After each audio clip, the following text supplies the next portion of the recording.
Hi friends, welcome to KSR tech Telugu. Friends, greater Hyderabad పరిధిలో ప్రజలకు ఇచ్చిన డబుల్ బెడ్ను ప్రభుత్వం సీజ్ చేస్తూ ఉంది. సో ఆల్రెడీ డిస్ట్రిబ్యూషన్ చేసిన డబుల్ బెడ్ను మళ్ళీ ప్రభుత్వం ఎందుకు సీజ్ చేస్తుంది, అలాగే ఎటువంటి ఇళ్లను ప్రభుత్వం సీజ్ చేస్తూ ఉంది, అలాగే ఎందుకు సీజ్ చేస్తూ ఉంది అనే వివరాలన్నీ కూడా ఈ వీడియోలో డీటెయిల్గా అయితే తెలుసుకుందాము. ఫ్రెండ్స్, ఎవరైతే తెలంగాణలో రీసెంట్గా కేసీఆర్ కట్టినటువంటి డబుల్ బెడ్ను పొంది ఉన్నారో అటువంటి ఇళ్లను ప్రభుత్వం సీజ్ చేస్తూ ఉంది. కాకపోతే అన్ని ఇళ్లను కూడా సీజ్ చేయడం లేదు. డబుల్ బెడ్రూమ్లు ఎవరైతే పొంది వాటిని ఎవరైతే అమ్ముకున్నారో అటువంటి ఇళ్లను ప్రభుత్వం సీజ్ చేస్తూ ఉంది. అలాగే చాలామంది ఆల్రెడీ డబుల్ బెడ్రూమ్ తీసుకుని కూడా ఆ ఇంట్లో వాళ్ళు ఉండడం లేదు. సో ఎవరైతే ప్రభుత్వం దగ్గర నుంచి డబుల్ బెడ్రూమ్లు తీసుకొని కూడా ఆ ఇంట్లో ఉండరు, అటువంటి ఇళ్లను కూడా ప్రభుత్వం సీజ్ చేస్తూ ఉంది.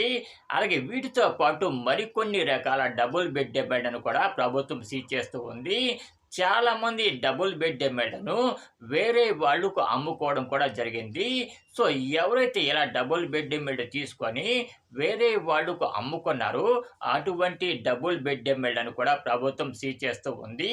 ఒక్కసారి జిహెచ్ఎంసీ ఆ డబుల్ బెడ్ను సీజ్ చేసిందంటే మళ్ళీ ఆ ఇంటిని వాళ్లకు, అంటే ఎవరైతే ఓనర్ అయితే ఉన్నారో వాళ్లకు ఇవ్వడం జరగదు.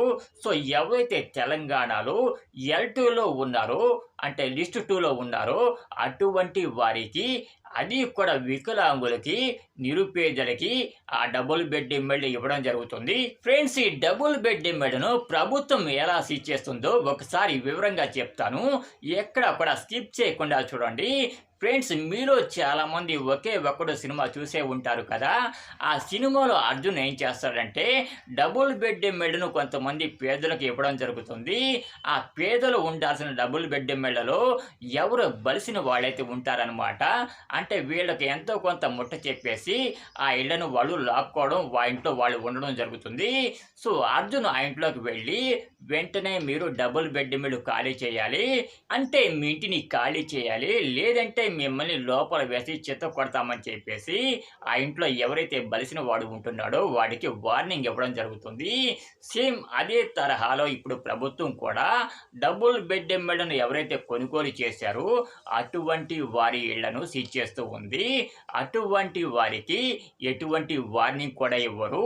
నేరుగా వారి ఇంటికి ఒక స్టిక్కర్ను అంటించడం జరుగుతుంది. ఆ స్టిక్కర్ కూడా మీకు ఇక్కడ వేస్తూ ఉన్నాను చూడండి. ఫ్రెండ్స్, తెలంగాణలో చాలా మందికి కేసీఆర్ కట్టినటువంటి డబుల్ బెడ్ అయితే వచ్చాయి.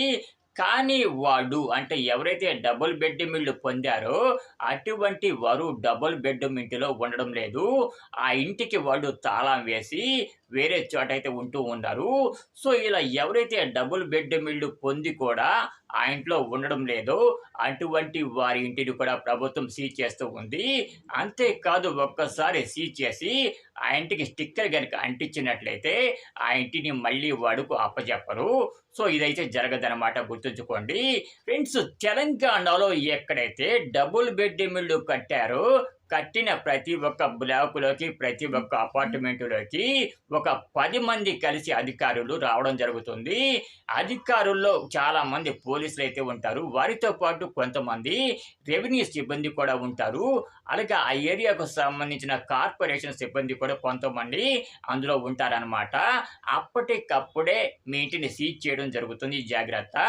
ఒకవేళ మీరు అందులో ఉండడం లేదని చెప్పేసి ప్రభుత్వానికి తెలిసినట్లయితే మాత్రమే ఇంటిని సీజ్ చేయడం జరుగుతుంది. ఫ్రెండ్స్, ఎవరైతే డబుల్ బెడ్ పొంది ఆ ఇంట్లోనే వాళ్ళు ఉంటూ ఉన్నారో అటువంటి వారికి ఎటువంటి ఇబ్బంది కూడా ఉండదు. ఎందుకంటే ప్రభుత్వం ఇచ్చిందే మీరు అందులో ఉండడానికి కదా. సో అందులో మీరు ఉంటున్నట్లయితే మీకు ఎటువంటి ప్రాబ్లం కూడా ఉండదన్నమాట. ఫ్రెండ్స్, మన ఛానల్కి యూట్యూబ్ వాడు మానిటైజేషన్ అనేది తొలగించడం జరిగింది. అంటే ఇకపై మన కేఎస్ఆర్ టెక్ ఛానల్కు యూట్యూబ్ నుంచి ఎటువంటి డబ్బులు కూడా రావన్నమాట. ఫ్రెండ్స్ ఎవరైతే మన కేఎస్ఆర్ టెక్ ఛానల్ను చూస్తూ ఉంటారో, ఎవరైతే మన ఛానల్ను ఫాలో అవుతూ ఉంటారో అటువంటి వారందరూ కూడా తప్పకుండా మీకు తోచిన సాయాన్ని మీరైతే చేయండి. ఫ్రెండ్స్ దీని ద్వారా మన కేఎస్ఆర్ టెక్ ఛానల్కు మీకు తోచిన సాయాన్ని మీరైతే చేయవచ్చు. ఫ్రెండ్స్ వీడియో కనుక మీకు నచ్చినట్లయితే తప్పకుండా ఒక చిన్న లైక్ అయితే వేయండి. లైక్ చేసి మీ ఫ్రెండ్స్ అండ్ ఫ్యామిలీ మెంబర్స్ కూడా షేర్ చేయండి.